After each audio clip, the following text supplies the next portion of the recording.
Welcome, everybody, to Fantasy Football Today, DFS. My name is Sia Nejad, and I've got a really cool surprise for everybody. I'm here with Derek Brown from Fantasy Pros, otherwise known as D-Bro. D-Bro, how is it going, my friend? See, it's a good day to be alive, baby. The NFL draft is right now peeking over the horizon. So all the smoke, all the shade, people can put that all to rest because we're about to get picks and it's about to go live, dude. I'm ready.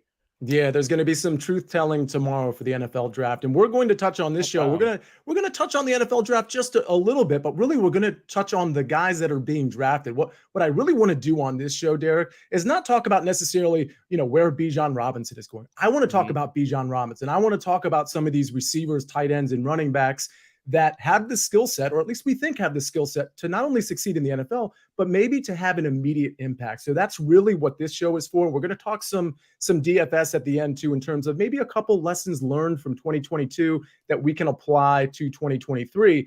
And speaking of, we're going to have our whole offseason series. Like it's all systems go. I mean, we've had sort of one show per month as we've gone through the February, March, April months, but it's going to be 2 shows per month, and then we're going to get going because a lot of stuff is happening. Derek, I don't know if you know, but the NFL schedule. So of course we have the draft. NFL schedule is right around the corner. We're a couple weeks away from that. That makes it real to me. Oh, I'm so ready for that. Yes, I have that earmarked on the calendar because if you're out here doing these early best balls, that's what you want to know. And really, it's going to tell you, okay, some of these early ones, because of bye weeks and such, uh, are some of my teams already dead that I've already drafted? Right. Right. And I want to know too, because I know Fantasy Pros does a ton of stuff, and it's not just football Mhm. related. You can correct me if I'm wrong. You guys cover all the major sports, if not more than Yes, that. sir. But best ball is something that Derek, you cover as well, and some of your team at Fantasy Pros. Absolutely. And myself, Erickson, Matthew Friedman, Thor, like we're all in the weeds for best ball. I've already been doing a ton of early drafts. I'm waiting for certain best ball drafts to drop, or at least open up as far as these large field tournaments right after the NFL draft. So I'll have my action all throughout the off season now and closer we get to week 1 because I just can't get enough of it. I think it's the best live action responses with people actually having skin in the game to ADP news and stuff that you can get. So if you really want your finger on the pulse of all things going on in the off season, that's really where you need to be. Yeah, that's interesting. One thing I always push for in my year-long leagues, even before like DFS got super popular, was, Mhm. hey, let's have our draft in May. Let's have our Yes. actual draft in June. And we can make some sort of concessions for if a player gets injured. We could have a deeper draft. We could do a lot of different things. But the point was, I just thought, back then I had my finger on the pulse in May and June, and I Mhm. didn't want to wait for everybody to catch up in July and August and basically kind of have all the same information or allegedly have the same information. So I think best ball is a really good cure for that. I can tell you on Fantasy Football Today DFS, we're going to be having some guests on. Maybe Derek, we'll have you back in a couple months just to talk some best ball. And we actually had Oh, Andrew Erickson last month as well. But we're going to be talking best ball. We're going to be talking game theory from a DFS standpoint. I'll tell you in a couple of weeks. I'm not going to tell you the date right now because I want to make sure it's ironed out. But Adam Levitin from Establish the Run, he's going to be on with me just in a couple of weeks. So that's going to be amazing. First time I've been on a show with him, and I'm honored to have him on. Just like Derek, I'm honored to have you on. Before we get to some running backs you love, some receivers you love, tight ends and quarterbacks, can we talk about Aaron Rodgers real quick? Your absolutely. reaction, your reaction to Aaron. Listen, we kind of knew Aaron Rodgers was going to the Jets. It's not exactly breaking news, but I guess my question for you is, how you feeling about the Jets in terms of their standing in the AFC? And from a fantasy impact standpoint, it does seem to me that all the skill position players get a pretty big bump up here. Maybe I'm wrong. I mean, right now, if you're looking at some of the fallout of this from betting markets and stuff, they're minus 150 to make the playoffs. They're plus 225. They're not the favorite in the East. I could see maybe them getting to that point with all this steam around Aaron Rodgers. I think the Jets are going to have a fantastic season. Now, do they win the East? That really goes, I think that still goes through Buffalo. Mhm. And the other part about this is I think people are sleeping on the Dolphins. So with everybody kind of gravitating to the Jets with all the new toy syndrome of Aaron Rodgers being in New York, I really still will put the Miami Dolphins as a better, more well-constructed team over the Jets. This is not me shading the Jets, but with Aaron Rodgers landing there, we don't know if he's going to be there for a year or two. I think it definitely does help the offense because, good Lord, like as long as Zach Wilson is not taking snaps, then we're in a better place than we were last year for the New York Jets. Mm-hmm. And I think it's a boost for all the parts and pieces of this offense. Now, if we're looking at this from a DFS or a fantasy angle and stuff like that, really still, I mean, my only concentrated interest in that offense goes with maybe a little bit of Aaron Rodgers, but not a must. But really, it's Garrett Wilson and Breece Hall. And for those two players, I think a lot of the offense is going to run through them. Now, how high are people? See, I know you're out in the Twitter streets just like me, and I've seen the takes, man. It's like people are fighting themselves like to who can get to the top of the ladder of the Garrett Wilson hype train. It's like, oh, well, I think he could be a top 5 wide receiver. Oh, well, I could do you one better. I think he could be wide receiver 1 overall. And I'm like, he's Jerry Rice. Like, I know, like, I like Garrett Wilson, and this is not shade at him, okay? But unless this offense is going to run a whole lot different than what we've seen under previously with the marriage of Aaron Rodgers and Nathaniel Hackett, Garrett Wilson is going to have to soak up a Devontae Adams level target share to get to that level of hype that people are putting out in the space. Only because the Jets, again, with this, we've seen how this works, Sia. Like, they run slow as hell. Legit, Aaron Rodgers and Nathaniel Hackett paired together are just like molasses. They stick together. They stick to the field. They're going to be slow. They have been slow. And what I mean with that is the play volume is going to be bad. They've been bottom 3, bottom 5 in neutral script pace over the entirety of those two being joined at the hip. And so with the Jets, for these players to really pay off and to hit these types of ceilings that people are putting out there with Aaron Rodgers landing in New York, you're going to need massive touchdown equity, which could happen. You're also going to need them to soak up a ton of the work, which again could happen, but that's already being baked into some of their ADPs and the hype and stuff, man. So while I like these parts or pieces for the Jets, if the hype gets too heavy for these guys, both with we're looking at week 1 DFS pricing and when that comes out, or people's ADP and expectations in the offseason of best ball, if they get pushed up a little bit higher than other people on the board that I like just as much in the same tier, or hell, even maybe I have them a tier higher, then I'm more likely just to veer and go the other direction when everybody's like, let's see how much steam we can push on these guys and get them as high as we can. Like, then I'm just going to play the market and then I'm out. Yeah, and that's the whole trend of really fantasy anything, including football, is you want to grab the new piece. And in this case, the new piece is the connection of Aaron Rodgers to Garrett Wilson, the number 1 receiver there. But don't forget that there's other guys there. I mean, Alan Lazard is there. Of course, they traded for or they got McCole Hardman. Corey Davis is there. They got CJ Uzomah and Tyler Conklin.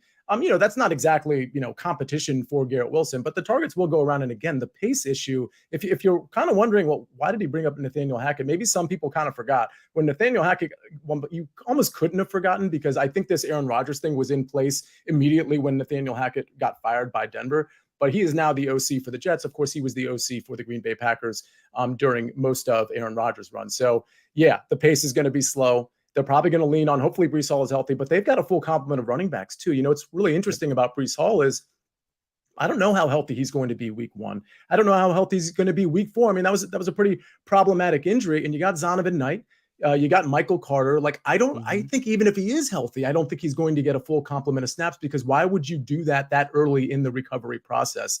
Your thoughts on that Breece Hall situation, Derek?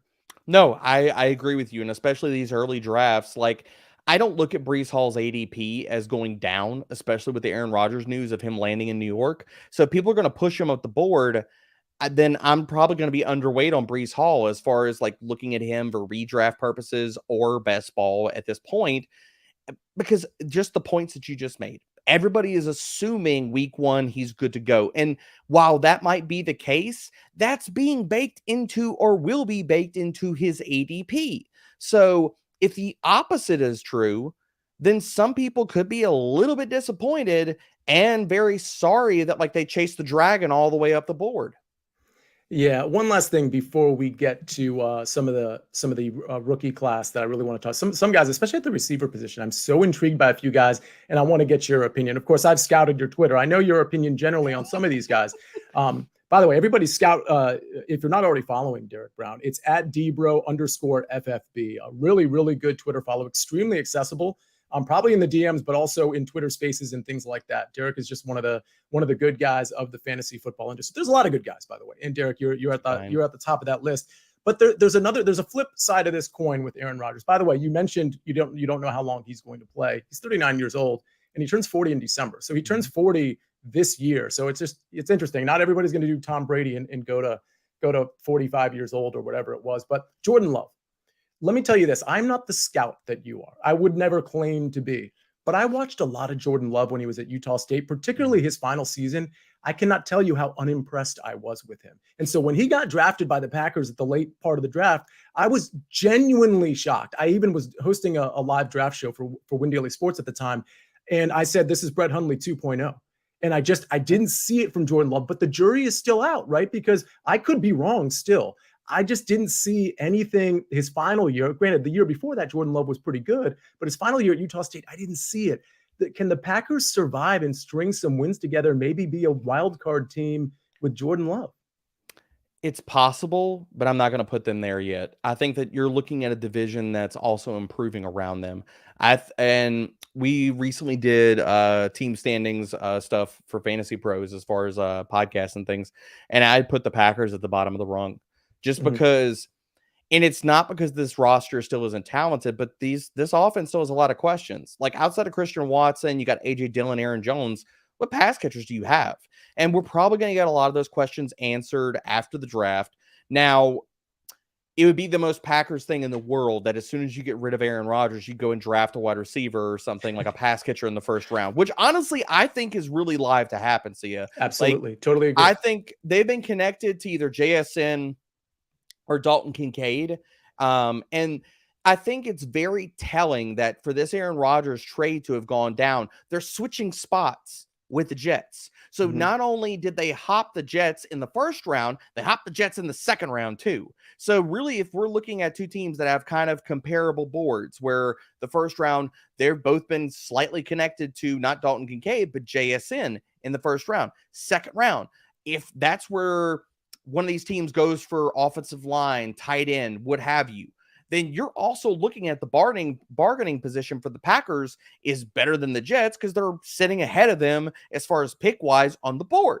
So I look at this Packers team as interesting. I still think that the Lions have made improvements all throughout their roster. I look at them as the favorites to go and take the NFC North.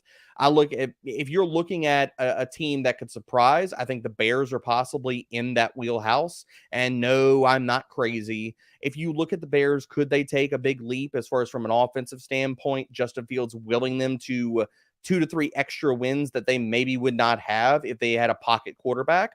It's possible. We've already seen Justin Fields, his ability to elevate that entire offense and put them on his back. Now that they've given him real weapons, and we see the Bears, they could change this franchise even further, grab some more picks. I think that they are a perfect candidate to trade down from the top 10. So right now, I can't look at the Packers as being even at best the second team in that division. And really, I think that if the wheels fall off, if they go defense and they play the long game and they invest in the trenches in their first few picks, this offense could suffer. This team might not win as many games as all the Packer and Cheesehead hopefuls are really hoping for this year. So there's no way that I could put the Packers higher than maybe second, really third in this division. Yeah, I'm probably going to have them third, but I understand the argument where they could fall below the Bears. Absolutely. So, Derek, we're going to get into the incoming class, not necessarily the teams they're going to, but just the skill sets, because I think people really need to understand why some of these guys at the running back, wide receiver, tight end, and quarterback position are so sought after. But before we do that, we're going to take a break and hear a word from our partners. Ghostface is here. He's going to keep coming for us. Did you miss me?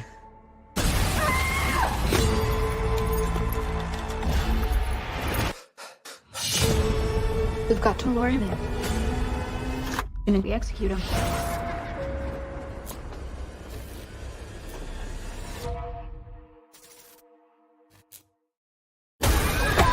Scream. Rated R. Now streaming on Paramount Plus. I just realized that we were talking before we went live, and we were talking about the new Scream, and I confused that movie for a different movie because I was saying I haven't watched a horror movie since Scream. It wasn't Scream. It was the one with the girl with the long brunette, the long brown hair, where she just like staring at the camera. It was like a big horror film in like 2005. Oh, The Ring.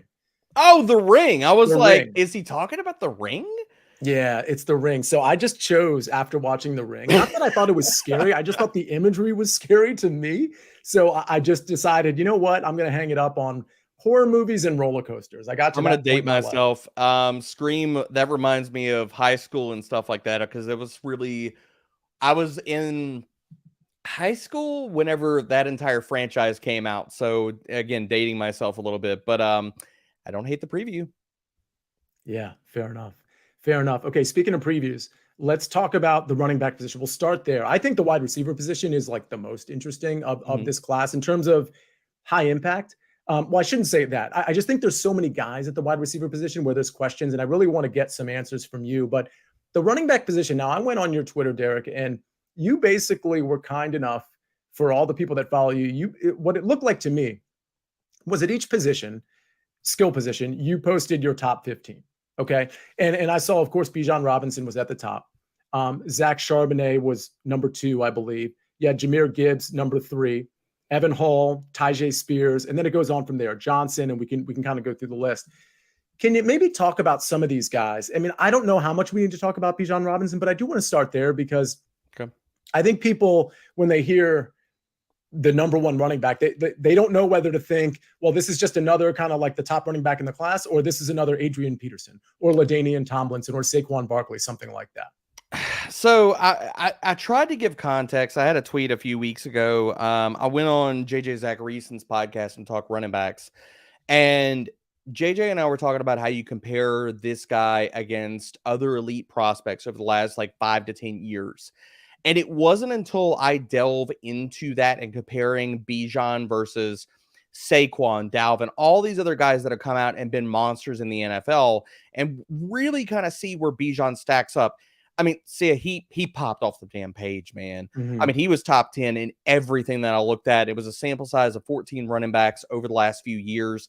And Bijan was like first in multiple things that I care about. Yards after contact per attempt, best season PFF elusive rating, collegiate PFF elusive rating. So for all the things that you hear out there about Bijan Robinson is a top 10 talent in this class, top 5 talent in this class, he is a monster. He's going to be awesome in the NFL. Believe all that hype, let it soak in, marinate in it, because it is real. The numbers back it up. The dude is going to be a freaking stud from day one. And that's really the beginning and end of the Bijan conversation. We know he's going to be really freaking good. It's a question on where he's going to get drafted at. I think he's going to be airdropped. And people ask me, it doesn't matter where he goes. No, it does not matter where he goes. He's either going to be the dude from day one, or he's going to be the dude in a committee. I mean, even if you send him to Dallas, Tony Pollard's on a 1-year deal. You're looking at Bijan Robinson is going to be the truth. He's going to sit here and carve out at least 50 to 60% of that work. What we saw of that team last year, still really high-end production out of both running backs. So I don't care where Bijan goes in the first round. He's going to go in the first round, and he's going to be a stud this year in fantasy. Well, let's be really clear about what it means to draft a running back of all positions in the first round. It means that running back is getting the lion's share. You don't invest that type of draft capital. It doesn't matter. Yeah, Tony Pollard, it could be anybody. The reality is that running back is going to get 60% to 70%, maybe more of the touches if you're going to make that investment. But I've heard the same things about Bijan Robinson. What intrigues me, though, is you have Zach Charbonnet at number 2 here. And I think a lot of people just have Gibbs up there at number 2. Definitely different types of running backs, in my opinion. Why Charbonnet at the 2nd spot? Because we're all talking about like volume is king. So yeah, like we talk about this in DFS, you talk about weighted opportunities, you talk about it in fantasy, hell, from a real life NFL perspective, teams want a guy that they can lean on for volume. And you could build that case, that narrative, a hell of a whole lot easier for Zach Charbonnet versus somebody like Jahmyr Gibbs, who's only 199 pounds. And people look at like the cutoff of 200 pounds or 210 pounds as being arbitrary. It's not arbitrary at all. If you look back over the last 5 to 10 years in the NFL, teams are not giving full workloads, workhorse level, bell cow level workloads to backs that are below these weight thresholds. And so we're talking about this from an NFL perspective, a fantasy perspective. I have Zach Charbonnet as my RB2, and you could put that for any type of realm that you want to. You can apply that to fantasy, dynasty, real life NFL. Zach Charbonnet is a guy that has the build, has the athleticism to walk into an NFL backfield. I think he goes in round 2 of the NFL draft. And people, the biggest thing that I hear about Zach Charbonnet, he's boring. He's not athletic. And I'm like, what are you talking about? This is a guy that legit, I know his RAS score was like not in the 9s. He was not above 90th percentile as far as this goes. But you're still looking at a guy that also his explosive testing metrics, his vertical jump, his broad jump are both above 82nd percentile or higher. You're looking at his overall RAS score still puts him in the same type of phylum as we're talking about. He is in the same address, the same area code as Cam Akers, Javonte Williams, Isaiah Pacheco. All of these running backs, when they came out, nobody was questioning their athleticism. Mm-hmm. Nobody was questioning how they tested. And you married all of this, Sia, with a guy that also popped off the page in numbers that I give a crap about, as far as he was 14th in yards after contact per attempt, 13th in PFF receiving grade last year. So you're telling me not only does he check the boxes of athleticism, boom, he checks the boxes of elusivity and tackle breaking, boom, and he has the size to sit here and not leave the freaking field on all downs. So yeah, Zach Charbonnet versus like looking at Jahmyr Gibbs and saying, oh, well, I wonder how much volume he can handle. And well, is the team going to feature him in the passing game? Because how many times we've made the assumption of rational coaching and we say, well, Josh Jacobs is a really good receiver, blah, blah, blah. DeAndre Swift is a really good receiver, blah, blah, blah. And those things don't come to fruition. And people are like, oh, then they're all in their feels and they're hurt and they're wondering, staring at the wall and saying, why did this happen? I don't think that you have to worry about that with Charbonnet and him coming into the NFL, assuming that both of these guys get similar capital in the second round. Then yes, Zach Charbonnet is my easy RB2 over Jahmyr Gibbs. And I know that's not consensus, but dude, I don't care about consensus. I don't care about this echo chamber that forms in the offseason. I do not care about that at all, because is the echo chamber going to be right on a lot of different things? Absolutely. Am I going to bust my process and change how I view these players and how I'm diagnosing them just because the echo chamber says, I don't believe that. I don't see it the way that you do. I was told that I was insane for saying that Jalen Hurts was a possible MVP candidate at one point early last summer. I was told that I was insane in saying that the Eagles are possible Super Bowl candidates. How did that work out, Sia? Yeah, well, I think you were on this very show saying that because we had you on this show in the preseason. I was a big Eagles guy. I wasn't that big of an Eagles guy. Like I had them winning the NFC East. I was marketing that bet. And speaking of bets in the echo chamber, can I just say this?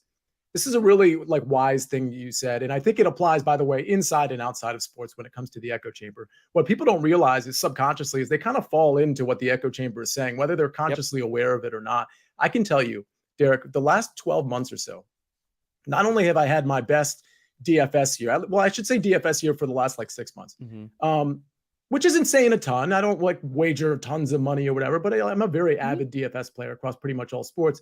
But in betting, I've had my best betting year, and I've been betting for over 20 years. And my process has been my process, but part of my process the last, 8 to 12 months was literally ignoring Twitter. Literally, when I see somebody putting out a bet, or a DFS recommendation, I literally just scan right past it. Not because I think those picks are bad necessarily, because I know it's going to affect my process. Even if I don't realize it, I know it's going to sink in. So I love what you're doing with this, because, most people would come on this show and they'd be like, well, listen, I really like Zach Charbonnet, but I just don't think I can put him ahead of Jahmyr Gibbs. I like Zach Charbonnet too. And listen, what I love about what you said, first of all, I like the passing grade that you pointed out. I think he could be a 3-down back. Correct me if I'm wrong. But what I really like is that he's going to stay on the field inside the 10 and 5 yard line because of his vision and because of the fact that he runs north-south. Well, north specifically.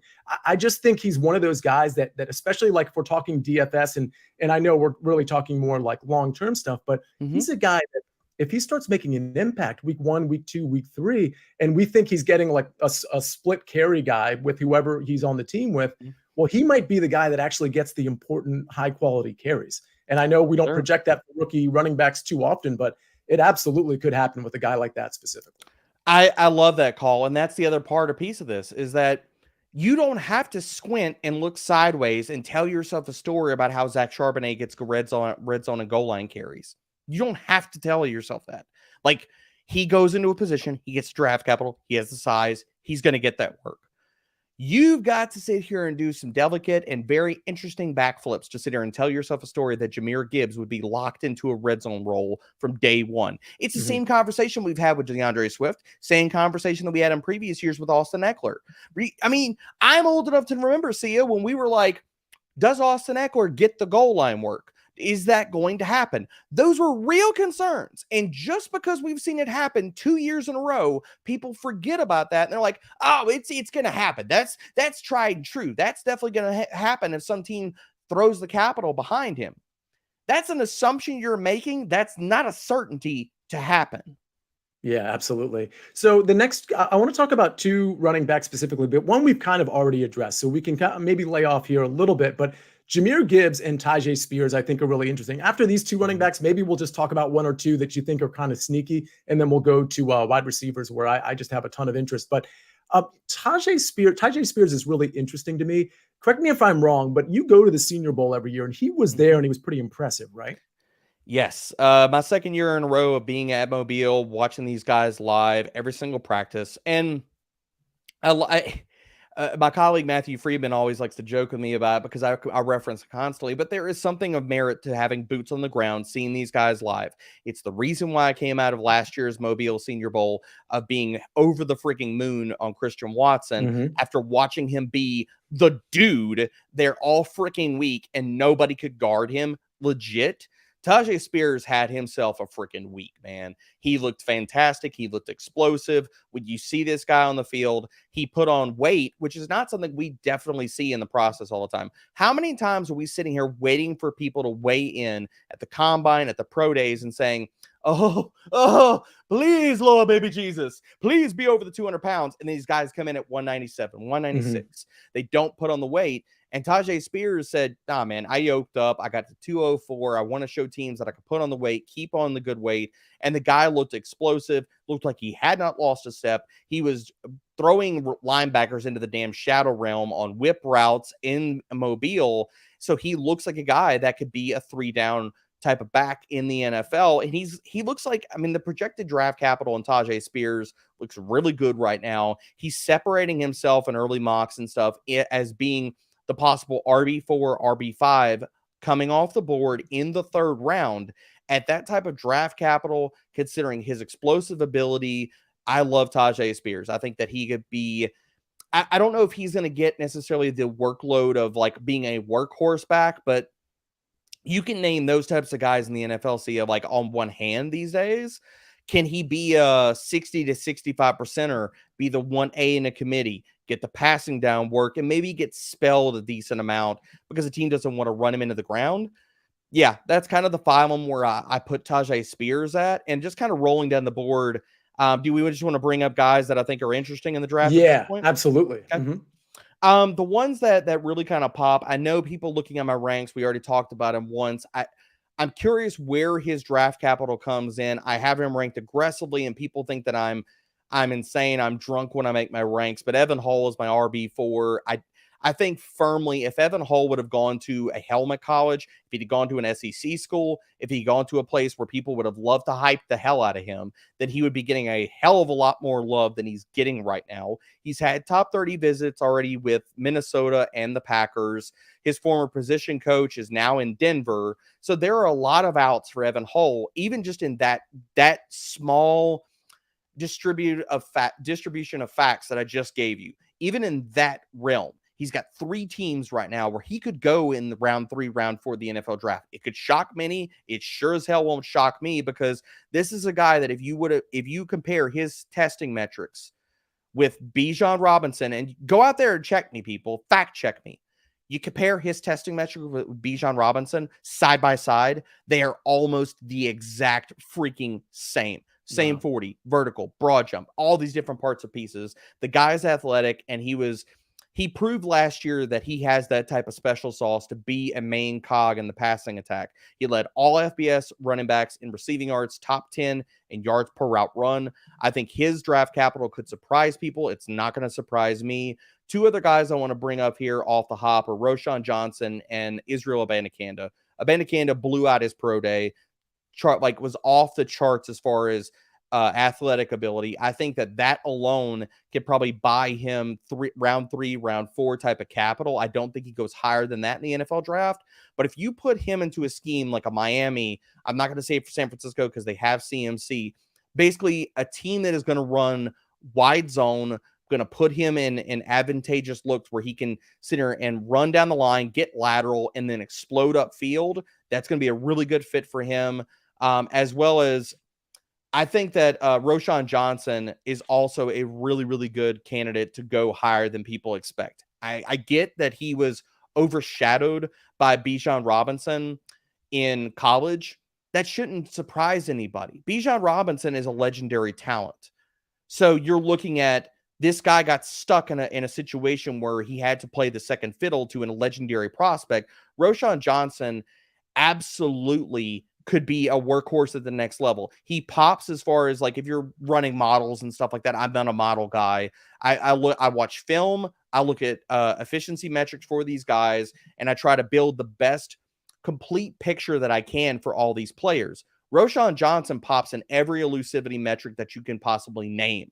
So I think teams, as well as he tested well, he performed well in pass protection drills, both if you look at PFF pass blocking grades and in the Senior Bowl before he broke his hand and had to leave after day 1, he was blowing dudes out of their freaking cleats and pass protection drills. Those are 2 running backs that I want to earmark for people that they need to pay attention. I think they could go in the 3rd or 4th round and have honestly could be 1As and committees from day 1. Yeah, you're going to want to know when the season starts which of these rookie running backs has good pass blocking grades, because that's really, really important when you're talking about protecting the quarterback. All right, so we got to get to the wide receiver position. A few guys I want to ask you about, including JSN, who we've already brought up a couple times on this show. But before we do that, one more break. Word from our partners. Come and get it. So much new beavis. So when are you going to put those needles in? Ow, my back. So much new butthead. Yeah, baby. Parenthood is cool. I now pronounce you husband and husband. This is the happiest day of my life. So many all new reasons. Hail, dimwit earthling. To stay on the couch. Let the games begin. An all new season of Beavis and Butthead now streaming exclusively on Paramount Plus. Use promo code Nachos for 1 month free. We are back on Fantasy Football Today, DFS. My name is Sia Nejad, and I'm with Derek Brown from Fantasy Pros. One of my great friends in this fantasy industry. He doesn't know that, but he is. So let's get to wide receivers, Derek. I think there's like 4 guys here, and you can correct me if I'm wrong. I think there's 4 guys here that are like guys, maybe 3, and then I think there's a slight drop off. That's just me from my kind of viewpoint. But you're the one that's like a little bit more tied in. I'll tell you. I think of the top 4 that you have. Now, your top 4, so everybody knows, and you can find this on Derek Brown's Twitter. Jackson Smith and Jigba, of course, that's JSN. A lot easier to say JSN. Zay Flowers, Jordan Addison, and Quentin Johnston. I think my top 3 of those 4, I would probably just move Jordan Addison down below Quentin Johnston. But again, I'm coming at you from a perspective that admittedly isn't as tied in. So I've seen these guys. I bet a lot on college football. I watch a lot of college football, but that's about it, especially this year. Normally I'm a little bit more tied into the NFL draft, but a lot more going on. So let's talk about all of these guys, but let's start with JSN and Zay Flowers. When I watch Zay Flowers film, I am like kind of blown away. I'm like, this guy is an absolute game changer. Get the ball in his hands at any point in the field, short area or otherwise. And he is like, it's house call season. He just makes people miss. I heard, who was it? I think it was Ryan Wilson with CBS Sports, who I think he has a podcast with us with CBS with the first pick.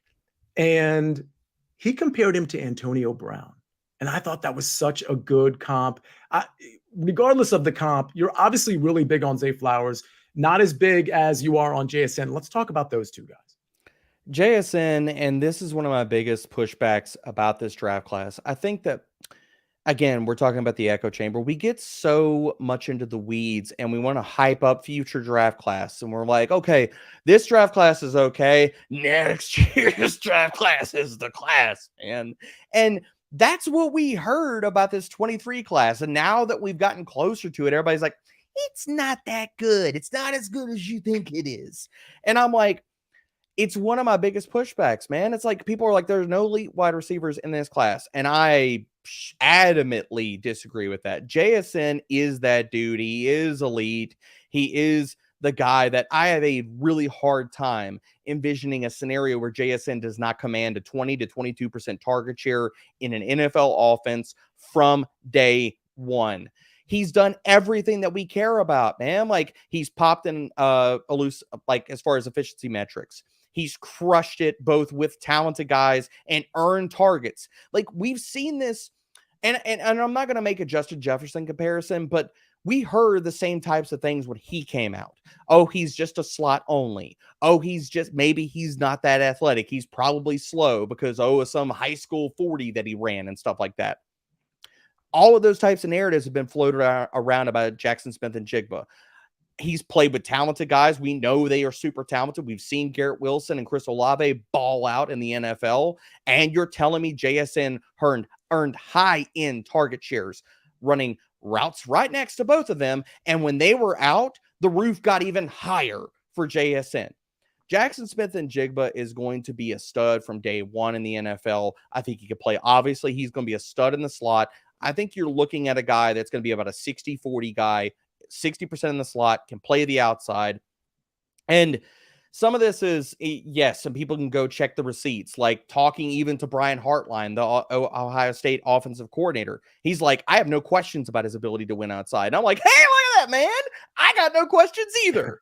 So I love JSN. He is the undisputed elite wide receiver in this class. And Zay Flowers is right there on his heels, man. He's my wide receiver too.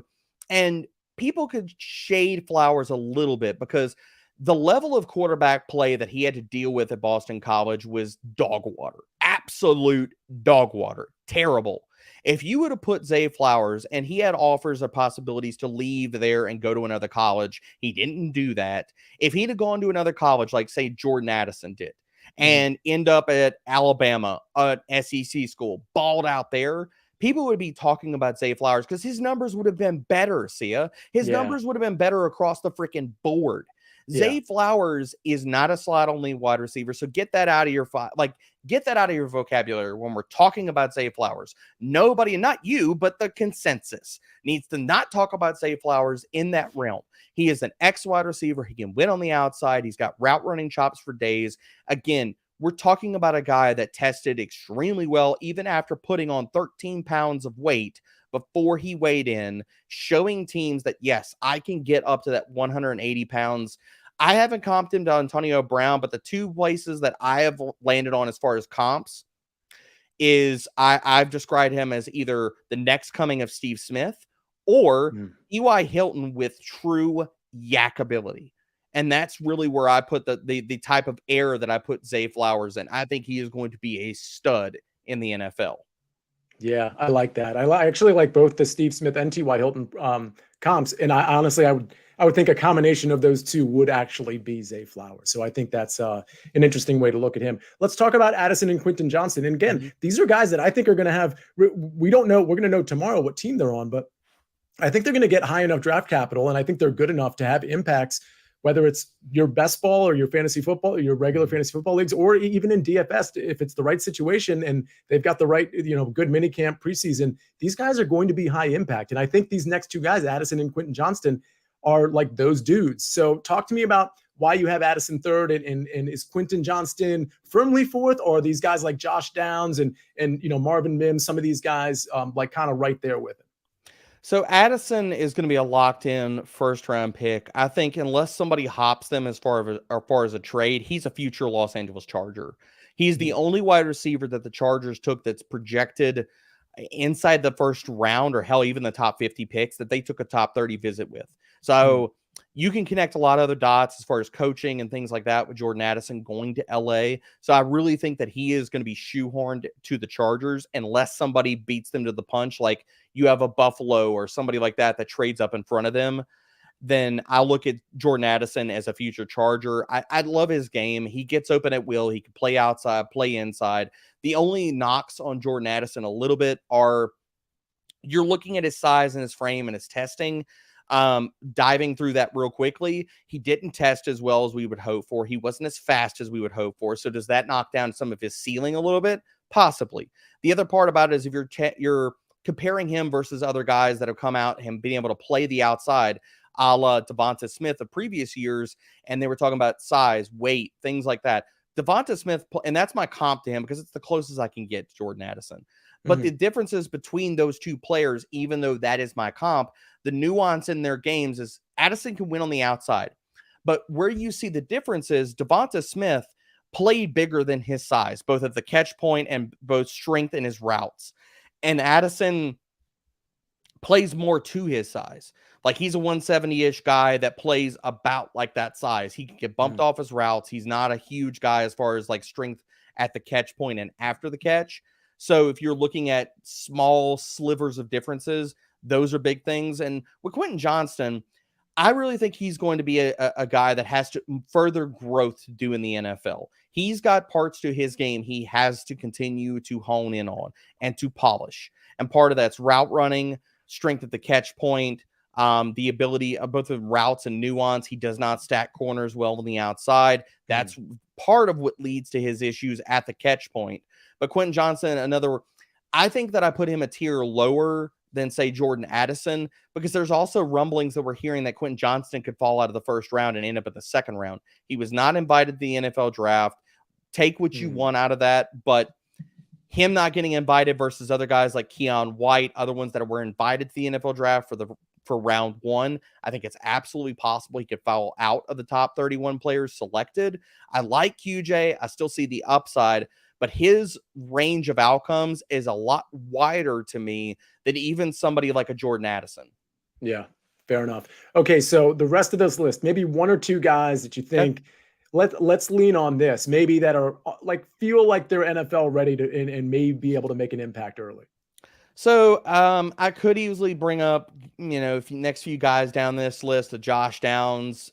I think he's a slot only guy. I don't see the ceiling as being massive for him. I'm going to go down the board a little bit. I'm going to discuss real quickly a tier of these guys because I think everybody in this class, we're all looking for size wide receivers because this class has a ton of guys that are 5'9", 5'11", and weigh anywhere from 170 to 180 pounds.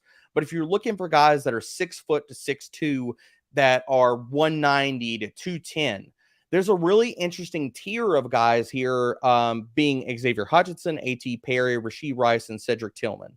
In that phylum, you're looking at guys that, if you look at deeper metrics, Xavier Hutchinson is a guy that I want to see in a big slot role. If you're looking at, he can win, and he has won on the outside versus zone and man coverage. So how I'm tiering these guys out, Xavier Hutchinson can win versus both man and zone. A.T. Perry is another guy that can play the outside. His metrics really scream that he is much better versus man coverage. So is he going to be a guy that can win versus zone? And a lot of these teams are going to more zone coverage looks. I do have some questions there, but I do put him in the same tier. Rashee Rice is an elite player versus zone coverage. He grades out extremely well, but you see problems with his physical strength and at the catch point, playing versus man and press coverage. But if he gets to a place where he's going to see a lot of teams that play zone coverage, or a team is going to say, look, we could play you in a 50-50 roll you into the slot some to transition you to the NFL level, then I'm going to bump up Rashee a little bit post-draft. And Cedric Tillman is another guy like Xavier Hutchinson that can perform well versus both man and zone coverage. And I don't look at his ceiling being extremely high because his prospect profile just screams he's probably a low-end wide receiver 2, probably more likely a high-end wide receiver 3 at the NFL level. I like him, but he's somewhere in the middle of this tier or the bottom of that tier if I'm looking at all these guys. And I want to give you one deep gem because I keep talking about him. I will not shut up about him. Puka Nacua is going to surprise people. I know his draft capital is not expected to be great. He did not test good, but this guy can play freaking football. And when we're talking about diagnosing wide receiver play, and really how many of these guys that we see on a yearly basis come out and they test out the damn gym, they run fast as all get out, they're lightning, they get hype, the Mecole Hardmans of the world, the Tutu Atwells of the world, and they get draft capital based off of the speed. Puka Nacua is the opposite side of that coin. He is where you talk about winning with nuance, winning with grit, winning with toughness, winning with your abilities to play the wide receiver position. That is Puka Nacua. My comp for him was Dollar Store Deebo Samuel. He offers you utility in the running game. He showed that in college. He blew it out as far as in efficiency metrics, both in yards per route run, PFF receiving grade. And while he might go on day 3, that's probably where he's going to go. I'm going to be massively exposed to him in dynasty formats. You need to keep an eye on him even in redraft, because he is a guy that I think is going to outplay whatever draft capital he gets. And if he gets a real opportunity to really show an NFL team what he can do, he could be a starter in 3 wide receiver sets in week 1. And I don't think a lot of people believe that in the consensus. Yeah, it's a good point about just staring at metrics, right? Because I mean, if you were just staring at metrics, you probably would have missed out on Cooper Kupp. And I could name probably 10 really wide receivers or running backs for that matter right behind him. Let's go to tight end real quick. I just want to touch on a couple names, and if you want to spring another name like a Sam Laporta on me, feel free. I will. We're talking about Sammy Ballgame, just to say. Okay, good. So Dalton Kincaid, I think is a very interesting prospect. I don't know if I should be worried about the back issues that kind of popped up somewhat recently on him, but I watched him play a good amount. This guy catches everything, and he was such a target monster. I think I'm a Commanders fan. I think he'd actually be a great fit there, but any team that needs a tight end, I mean, this is a guy that I think can have an impact pretty much immediately. And of course, there's Michael Mayer as well. Let's address the tight ends just as a group real quick, and then we'll move on to I want you to rank the QBs for me. We're not going to have time to talk about each QB because that's a whole different episode, but we'll touch on tight ends, touch on QB, and then I have a DFS question to close the show. Yeah, so there's 4 guys I'll bring up real fast. They're all tier, and I bring them all up in a foursome because I look at them as all tier 1 prospects for me. And that's Michael Mayer, Dalton Kincaid, Sam Laporta, and Tucker Kraft. Now, everybody knows about Michael Mayer. I don't need to really dive into that. He had a fantastic collegiate career. I think he's going to be solid, but I don't know if he has the type of ceiling that a Dalton Kincaid or a Sam Laporta has in this class. Dalton Kincaid, and I thought I was drinking the Kool-Aid, Sia. But I'm sitting here shooting texts as I'm watching film on him to my colleague Thor Nystrom, who is fully in the college weeds 24/7, 365. And I'm like, look, man, I see shades of Travis Kelce with this dude. Yeah. And I totally don't want to agree. say that I'm crazy, but then I go to Twitter and I'm like, I'm not the only person saying this. So it's good to know that I am not insane. I'm not buying into the consensus. But again, you go back and you kind of check your homework against other people and say, okay, I'm not totally just insane here, am I? I didn't get a bad batch of whiskey and my brain is melted. Dalton Kincaid has that type of upside. His movement skills are special. I'm not worried about the back injury. He had a fractured vertebrae. He has been fully cleared. There was no problems with that. So anybody worried about that, don't worry about that.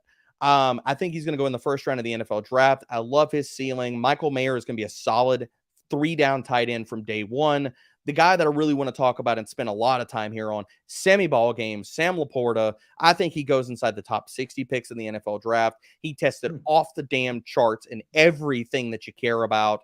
He showed out as well last year for Iowa, who, again, we're talking about just terrible, terrible situations for a college prospect to be in. He was their freaking offense, man. He played 20% of his snaps on the outside as an outside wide receiver. So you're telling me that this guy is going to make his bread and butter. He's going to sign and cash his paycheck in the NFL by his receiving ability, and he can play the outside, and he got the most man coverage targets in all of college football amongst tight ends last year that had 20 or more targets. Yes, I love Sammy Ballgame. I love Sam Laporta. He could be a number 2, and I'm talking about earning targets as a number 2, threatening to be a number 1 option in a passing attack in the NFL. I'm not saying he does that in his rookie season, but does he possibly make that jump in year 2? And is that his ceiling in the NFL? Absolutely. I mean, listen, this For those of you that play Dynasty, there's a lot of really good, valuable information. I think it's valuable somewhat from a DFS standpoint. Of course, we're gonna have to let that grow and see where these guys end up getting drafted. But really interesting. And by the way, Dalton Kincaid, I watched him enough because I watched a lot of Utah last year. Anytime they needed to be bailed out, sometimes there was just no window for Dalton Kincaid. Like he's doubled and he would come down and he'd get rocked. I mean, Yes. that's, hence the fractured vertebrae. That guy got hit around a little bit. He caught every single thing that was thrown his way. It's just unbelievable how much he bailed the Utes out. So I just think he's just one of those. I think the Travis Kelce comp is completely fair. What's unfair, That's Derek, one of the hallmarks of being a dude, Sia, in college. It's like if the opposing defense knows that you are the offense and they still can't stop your ass, then that shows you he can be that guy. That's the exact reason why I love Devonta Smith coming out. You knew if you played Alabama in his final year, you were going to get a heaping dose of Devonta Smith, and still people knew it was coming and they couldn't do anything to stop it. Nothing. Yeah. Well, you literally just described Travis Kelce. And you know what I mean? You know where it's going for the most part. You know where the ball's certain going. Plays. And he's especially inside the red zone. It's just like he's just going to be the target. The QB position. Now, listen, we could spend a whole show on the QB position. Yeah. I know from looking at your Twitter, I mean, I feel like CJ Stroud is kind of your guy. I could be wrong, but I think it's just so interesting, the Will Levis rumors, and I think Will Levis could be a really good quarterback. I'm not like super huge on, Bryce Young, I'm not super huge on any of these guys. I don't think any of these guys are, not that people are saying this necessarily, I don't think any of these guys are necessarily like generational talents. I'm intrigued by the fact that Hendon Hooker hasn't really gotten a lot of publicity relative to some of these guys. That's just me though. Maybe give me your top 5 quarterbacks. It's going to be in the way that I have them ranked, both from an NFL perspective and fantasy too. I think you can make a case for Anthony Richardson being your number 1 quarterback, even with the warts and the worries and stuff like that. That's not where I'm going. CJ Stroud is my unquestioned in a tier by himself, QB1 in this class. And really this comes down to, and people can miss me with you damn S2 scores. We don't have a long enough history of that test being around to know that the true predictive validity of that test. So you can miss me with that shit. I do not care. What happened with Wonderlic? They just decided that wasn't a good enough. Guess not. I guess it wasn't so wonderful anymore.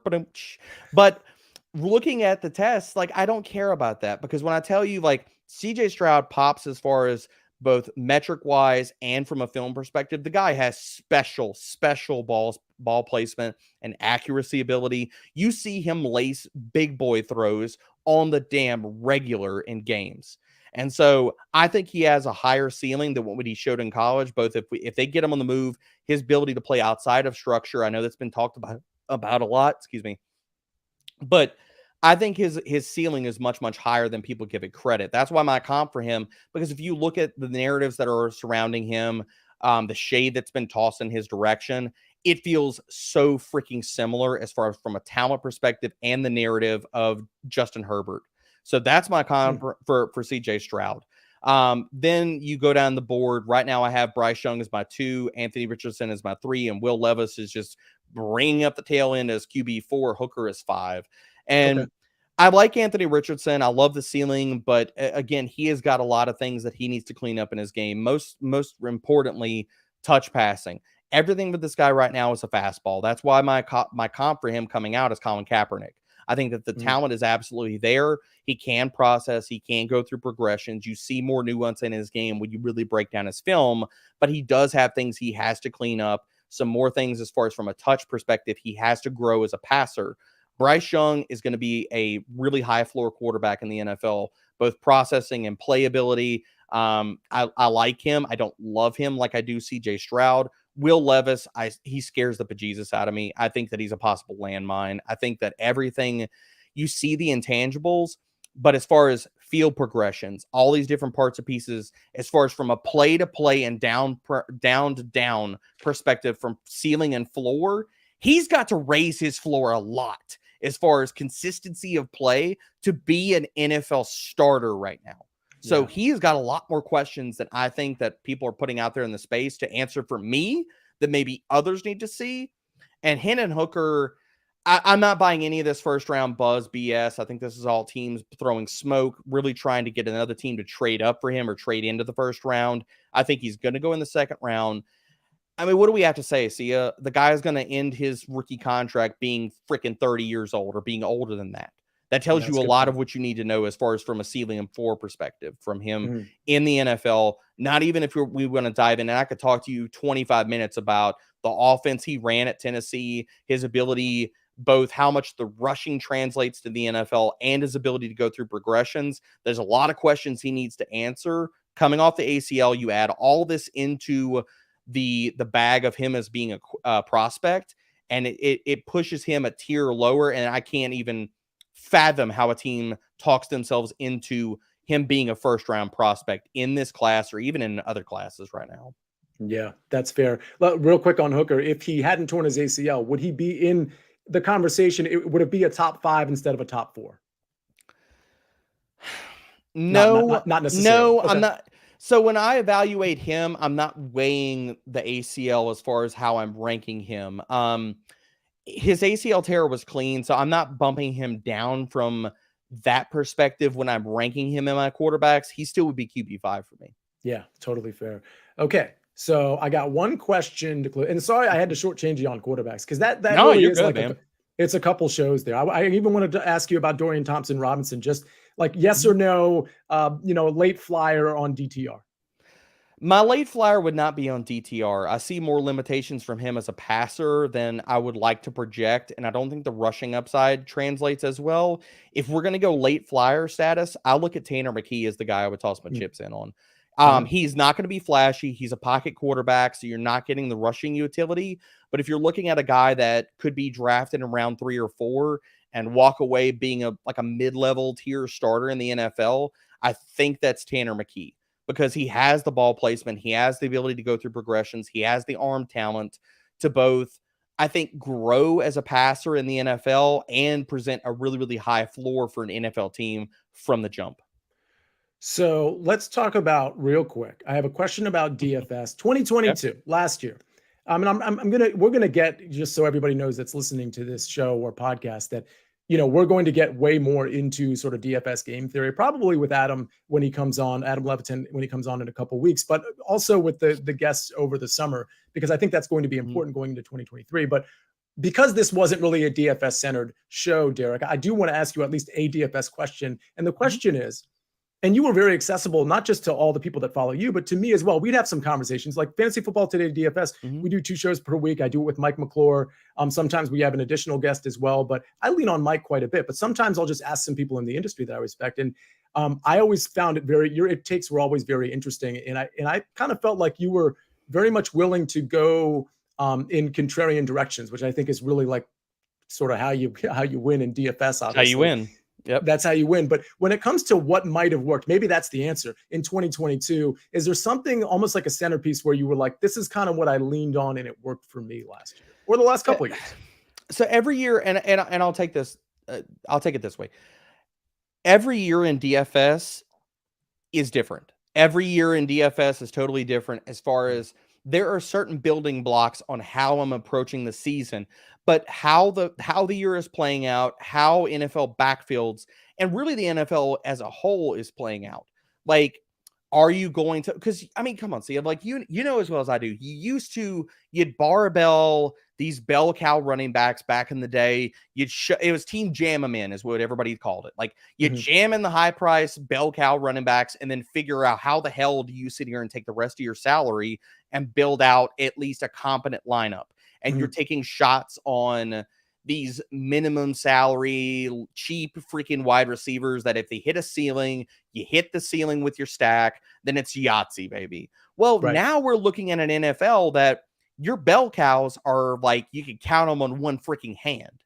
And really also we're looking at a DFS field, man, that is sharper because this is not 2 to 3 years ago, even like, there are so many good places that are putting out really sharp content, so many more people using optimizers, so many people that are so much more researched, and they're not falling for the recency traps of this guy busted last week, so now it's flop lag and nobody's going to play him. That's not happening in DFS now. And it used to be, okay, how contrarian can I get? And if I get so weird that I can get these guys that are 2% played, 3%, 1%, 4%, that's really hard to come by these days, man, because there's so much sharp content. And really, last year's adjustment for me was kind of two different things. It was being okay with playing the chalk. Like, you don't have to full fade guys just based off of, okay, he's going to be 35%. That doesn't make him a bad play, in the sense that you're with the DFS fields getting sharper because of better content. You are going to see more popular plays, and just because they're popular does not mean you have to auto fade these guys. But it's how are you getting different and really prioritizing the overall roster percentage of your lineup and not individual players. We saw it all last season, people taking down contests with 35% rostered running backs, 40, 50% guys, and playing different stacks, overstacking games, heavily game stacking certain games, and they go off. Like, one of my best weeks, man, was playing, it was that week I qualified, I took down multiple tournaments, I qualified for multiple seats at King of the Beach, the live final and stuff like that, was playing a game that ended up going off, it did not end up being popular, but playing Dak Prescott. It was the Cowboys versus the Packers.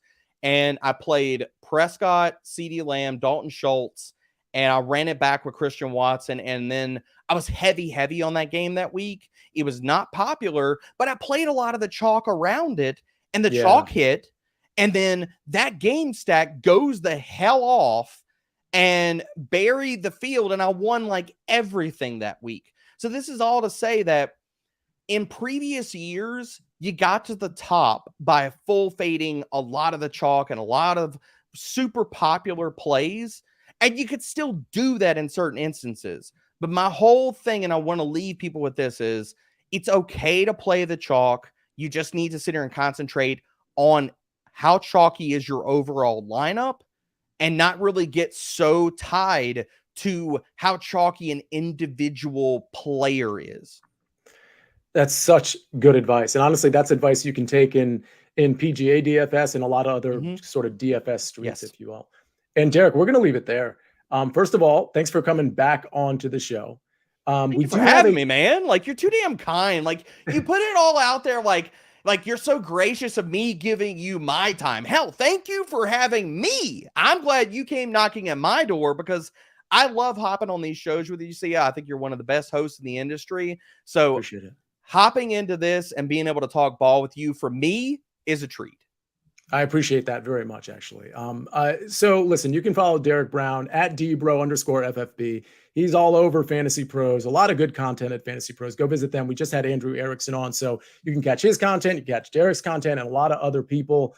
We'll be back in a couple of weeks with Adam Levitin from Establish the Run, and we're going to be doing our off-season series, really focusing on a lot of DFS game theory that you just heard from Derek Brown, among other things. We got the schedule coming out on May 11th, which, by the way, is my birthday. What a birthday present. Thank you, Roger Goodell. Super sweet of you. But listen, that's all for now. This is Fantasy Football Today, DFS, and we'll see you next time.